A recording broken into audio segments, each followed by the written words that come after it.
1,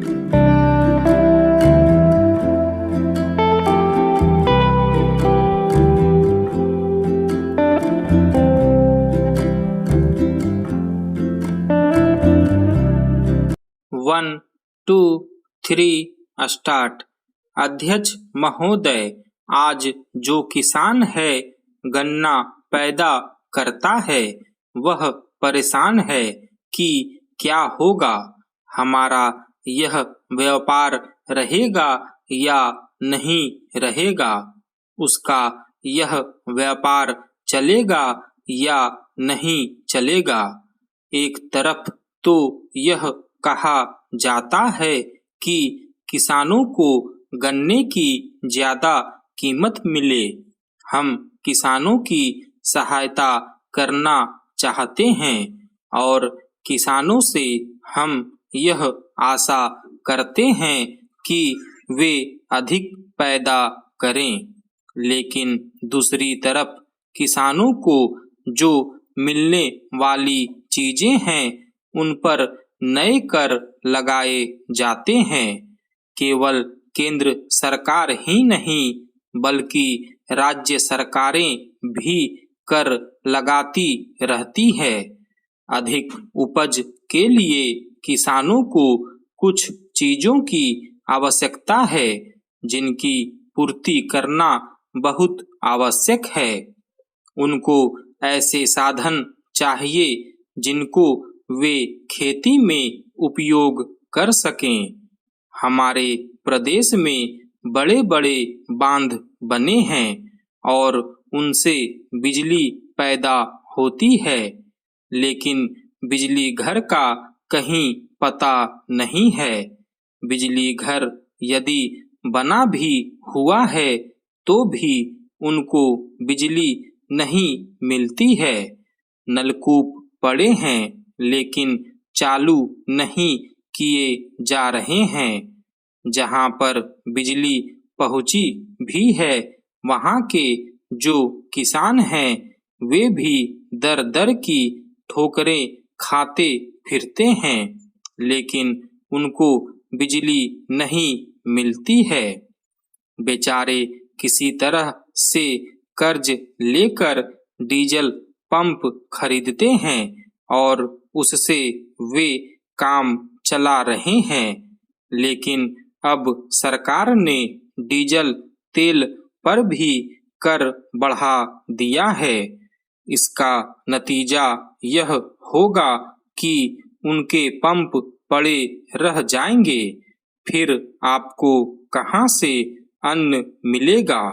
आप किसान से यह आशा करते हैं कि वह अधिक अन्न पैदा करके आपको दे, उपज बढ़ावे, लेकिन जो साधन है उन पर आप कर लगाते जा रहे हैं। किसान पर आप इतना बोझ डालते जा रहे हैं कि उनके प्रयोग को ही वह भूल जाएगा। खाद की भी बात की जाती है। आप कारखाने भी खोलना चाहते हैं। दुनिया के जो बड़े बड़े देश हैं उनको आप निवेदन कर रहे हैं कि यहाँ आकर वे खाद के कारखाने खोलें और खाद पैदा करें। क्या खाद आप इसलिए पैदा करना चाहते हैं कि किसान उसको ले जाए और उसकी फसल भस्म हो जाए? कारण यह है कि उसको समय पर पानी तो मिलेगा नहीं।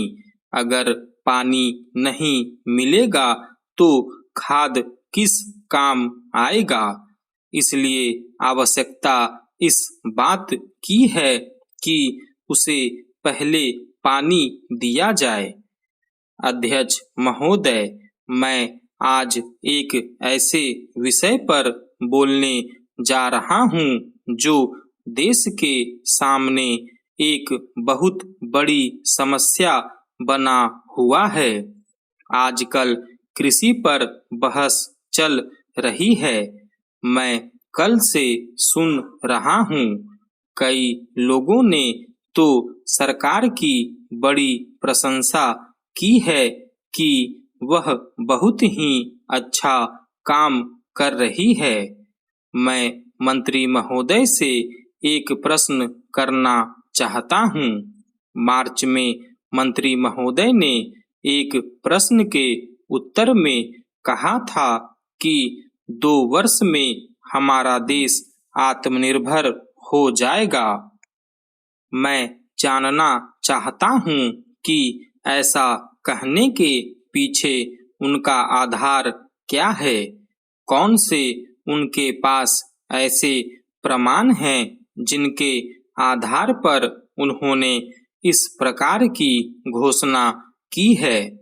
मैं चाहता हूँ कि जब वह उत्तर दें तो इस बात को अपने उत्तर में बताएं।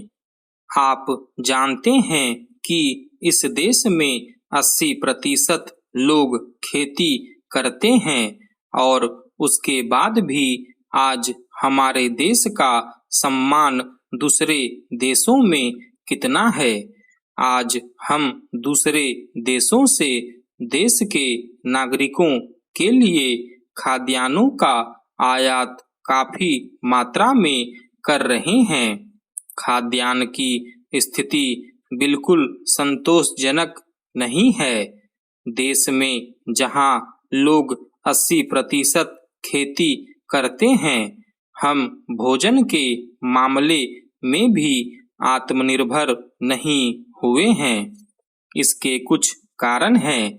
जिस समय देश स्वतंत्र हुआ उसी समय से इस सरकार ने कुछ गलतियां की है, जिसका यह परिणाम है कि आज इतने वर्षों के बाद भी हम आत्मनिर्भर नहीं हो सके हैं। उसका सबसे बड़ा कारण यह है कि अपने देश में पहला स्थान खेती को न देकर उद्योग को दिया गया है। उद्योग हमारे देश के लोगों की जीविका का मुख्य साधन नहीं हो सकता है। भोजन की समस्या के हल के लिए किन किन चीजों की आवश्यकता है, उसकी तरफ हमें ध्यान देना चाहिए। सबसे पहले पानी की आवश्यकता है। मैं समझता हूँ कि देश में सिंचाई पर काफी जोर दिया जाना चाहिए और सिंचाई तथा खाद्य मंत्री एक होना चाहिए। यह मेरी मांग है। पानी के बाद खेती के लिए खाद भी आवश्यक है। खाद का स्थान दूसरा हो सकता है। आज देश में खाद की बात काफी जोर देकर कही जाती है। यह कहा जाता है कि उपज को बढ़ाने के लिए खाद की आवश्यकता है। बिना खाद के उपज नहीं बढ़ सकती। किंतु खाद कहाँ तक उपज को बढ़ा सकेगी, यह भी देखने और सोचने की ही बात है। इस ओर एक समन्वयक नीति चाहिए। स्टॉप।